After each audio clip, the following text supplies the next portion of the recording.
Surgical techniques for deep infiltrating endometriosis with ureteral involvement. Deep infiltrating endometriosis, or DIE, is the most aggressive clinical form of endometriosis. Has been defined as endometriosis that penetrates more than 5 millimeters under the peritoneal surface. Prevalence of DIE was approximately 20% of all women with endometriosis. Ureteral endometriosis accounts for approximately 10% of genitourinary DIE. The disease is often limited to one ureter, commonly the left. Ureteral endometriosis can potentially lead to urinary tract obstruction, hydronephrosis, and loss of renal function. The treatment for ureteral endometriosis is challenging because medical treatment of fibrotic tissue secondary to endometriosis is ineffective. As a consequence, surgery became the treatment of choice. In ureteral endometriosis, the surgical treatment for the extrinsic lesion may be excised after stenting the ureter. However, in the presence of intrinsic lesions or significant obstruction, segmental excision with end-to-end anastomosis or reimplantation may be necessary.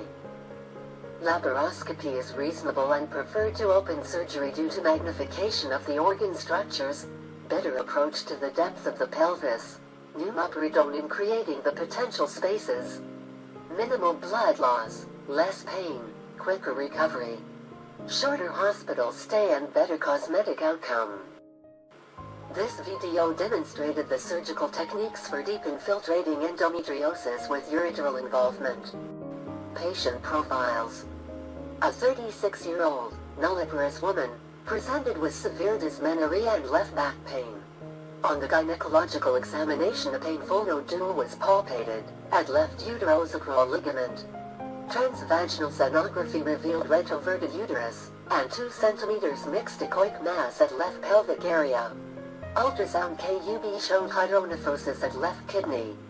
Computed tomography of lower abdomen revealed a 2 cm left pelvic mass causing left distal ureteric obstruction and left hydronephrosis. Laparoscopic excision of DIE with ureterolysis was performed. Initially, the preoperative cystoscopy was performed. Double J stent was placed into the left ureter to identify the course of the ureter. Uterine manipulator was inserted for retract the uterus. The entire abdominal cavity was examined to find all the lesions, and planned the surgery. The dense adhesions between left uterosacral ligament and rectum were separated. The right ureter was identified.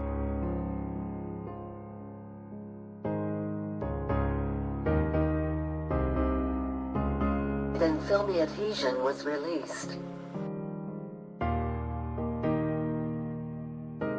The left ovary was dissected and released from the peritoneum of the pelvic wall.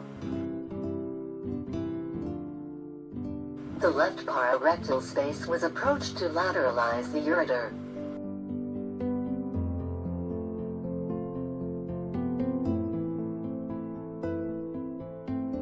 The left ovary was suspended through an abdominal wall with sutures, to optimizing pelvic exposition during ureteral dissection. The peritoneum at left pelvic brim was dissected in order to identify the left ureter.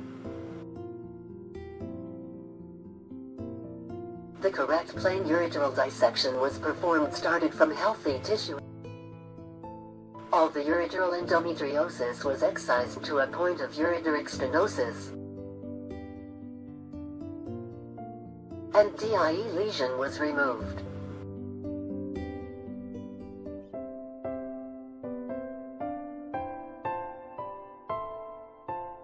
The dense adhesions between the posterior wall of the uterus and rectosigmoids were separated by blood dissection.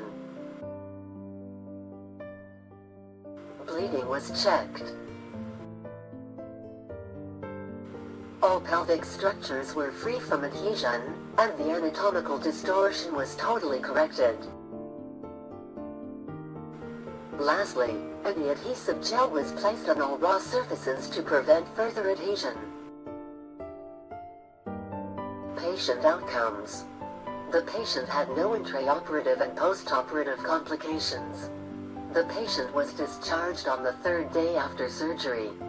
At 3 months post-operation, there was no evidence of left hydronephrosis after double J stent was removed.